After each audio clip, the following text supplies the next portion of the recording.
Oke, kita sekarang masuk pada materi pendalaman materi aljabar. Nah, nanti akan dibahas tentang operasi penjumlahan dan pengurangan bentuk aljabar, operasi perkalian dan pembagian bentuk aljabar, dan penerapan aljabar dalam kehidupan sehari-hari. Oke? Yang pertama yaitu dua suku yang dapat dijumlahkan dan dikurangkan hanya yang memiliki variabel sama. Jadi kita hanya bisa menjumlahkan dan mengurangkan pada variabel yang sama. Ya, contoh soal, tentukan jumlah dari 8x pangkat 3 min 2x pangkat 2 plus 7x min 21 dan min 4x pangkat 3 ditambah 5x pangkat 2 plus 3x plus 4.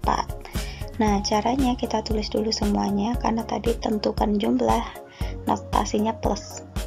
Nah, kemudian kita jadikan satu semuanya, kurungnya kita kupas, jadi kurungnya udah nggak ada.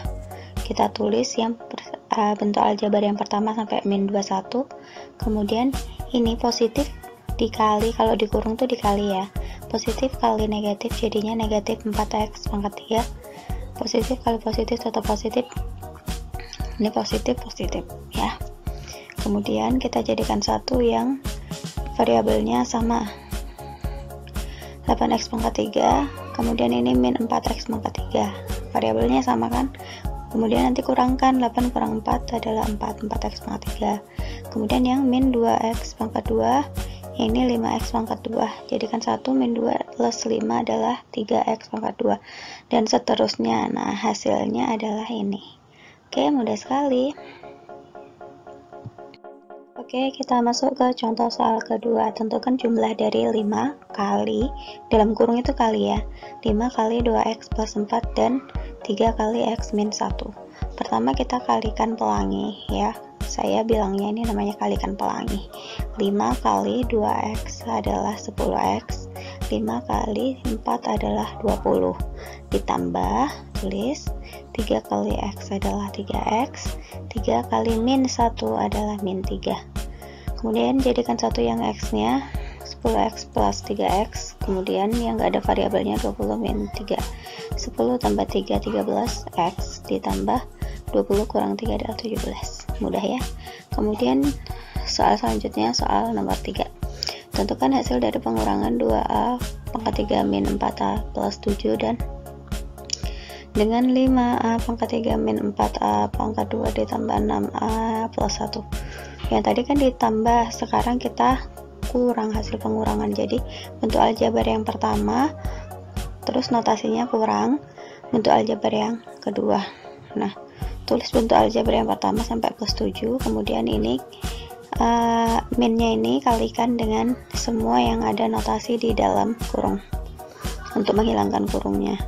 Min kali 5a pangkat 3 jadi min 5a pangkat 3, min kali min 4a pangkat 2 adalah jadinya plus, min kali min plus kan, plus a pangkat 2, kemudian min kali plus hasilnya min 6a, min kali plus hasilnya min 1. Nah, sama seperti cara yang tadi, jadikan satu yang variabelnya sama, kemudian kurangkan dan jumlahkan. Mudah sekali ya. Oke, selanjutnya, dua suku aljabar dapat dikalikan bagaimanapun bentuknya. Jadi, semua suku aljabar itu bisa dikalikan. Kemudian, dalam perkalian aljabar perlu diingat rumus sebagai berikut. XA dikali XB adalah XA plus B. Jadi, kalau ada pangkat di atas, kalau perkalian berarti pangkatnya ditambahkan, seperti yang pernah kita bahas di video sebelumnya. Kita langsung ke contoh soal agar tidak bingung. Soal nomor 4. 2x pangkat 3 dikali, titik ini kali ya, dikali 5x. Jadi hasilnya adalah pertama 2 ini kalikan sama 5, hasilnya 10. Kemudian ini x pangkat 3 sama x pangkat 1. Kalau nggak ada pangkatnya berarti pangkat 1. Nah, karena dikali jadi dijumlah, 3 tambah 1 hasilnya 4, jadi 10x pangkat 4. Sama seperti ini, 2x kali 3y, 2 kalikan 3 hasilnya 6, x kali y, xy, jadi 6xy. Mudah ya.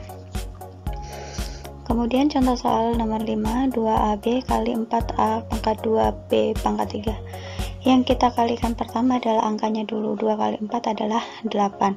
Kemudian yang ini kan A pangkat 1, yang ini A pangkat 2.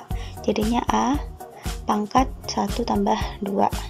Yang B ini A, B pangkat 1 dan B pangkat 3. Jadinya B 1 tambah 3. Kemudian kita jumlahkan jadi A 8A pangkat 3 kali B pangkat 4. Mudah ya. Kemudian contoh soal 6, X pangkat 2 ditambah 3 dikali 2X min 3. Mudah sekali, tinggal kita kalikan pelangi. X pangkat 2 kalikan 2X dulu jadi 2X pangkat 3. Kemudian X kuadrat kalikan min 3 jadinya min 3X kuadrat. 3 kalikan 2X adalah 6X. Plus 3 dikalikan min 3 adalah min 9. Mudah ya. Oke, tadi sudah perkalian, sekarang adalah pembagian. Dalam pembagian aljabar perlu diingat rumus sebagai berikut. Ketika X pangkat A dibagi dengan X pangkat B, maka menjadinya X A min B. Kalau tadi perkalian kan ditambah pangkatnya, kalau pembagian jadinya pangkatnya dikurang. Kita contoh soal, tentukan hasil pembagian dari 9Y pangkat 4 ditambah 12Y pangkat 3 min 6Y pangkat 2 dibagi 3Y. Nah, caranya adalah masing-masing kita bagi dengan 3Y.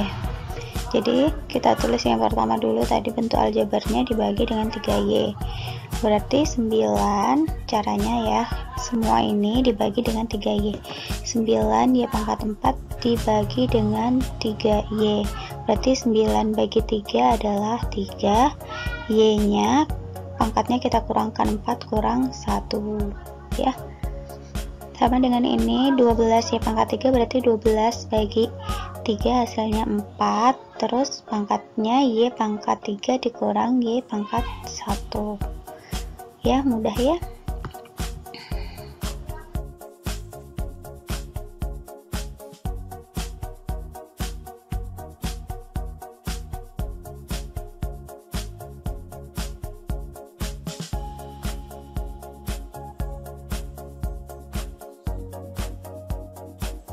Oke, kita masuk ke contoh soal 8. Di sini saya punya gambar persegi yang mana sisinya adalah 2n, 2n, 2n, 2n. Nah, pertanyaannya, nyatakan keliling persegi dalam n. Yang pertama yang A, keliling persegi dalam n berarti sisi rumus keliling adalah sisi plus sisi plus sisi plus sisi, berarti 2n tambah 2n tambah 2n tambah 2n adalah hasilnya 8n. Mudah ya. Kemudian yang B, nyatakan luas persegi dalam n. Luas persegi itu rumusnya sisi kali sisi, 2n kali 2n berarti 2 kali 2 4, n1 ditambah n1 tambah 1 jadinya n2, 4n2. Mudah ya. Kemudian yang C, jika n sama dengan 5 tentukan keliling dan luasnya. Berarti yang pertama kita cari kelilingnya dulu. Kelilingnya tadi kan 8n, jadi kita tulis 8n. Nah, yang diminta n nya tuh 5, kita substitusikan n ini 5, jadinya 8 kali 5 sama dengan 40. Sama dengan luasnya tadi 4n pangkat 2, berarti 4 kali n nya kita masukkan atau substitusikan 5 pangkat 2, jadinya 4 kali 25 hasilnya 100. Mudah ya. Oke, materi KJS ITEAN tentang aljabar. Budaya hitung aljabar adalah budaya Islam. Aturan hitungnya disebut algoritma, berasal dari nama pelopornya yaitu Al-Khwarizmi. Dalam bahasa Yunani menjadi algoritmus. Nah, di dalam Al-Quran tentang aljabar ini masuk pada Quran surat An-Nisa ayat 11. Allah mensyariatkan bagimu tentang pembagian pusaka untuk anak-anakmu, yaitu bagian seorang anak laki-laki sama dengan bagian 2 orang anak perempuan, dan jika anak itu semuanya perempuan lebih dari 2, maka bagi mereka 2/3 dari harta yang ditinggalkan. Jika anak perempuan itu seorang saja, maka ia memperoleh separuh harta. Oke, terima kasih anak-anak sudah menyimak pembelajaran kali ini. Semoga selalu semangat dalam belajarnya. Wassalamualaikum warahmatullahi wabarakatuh.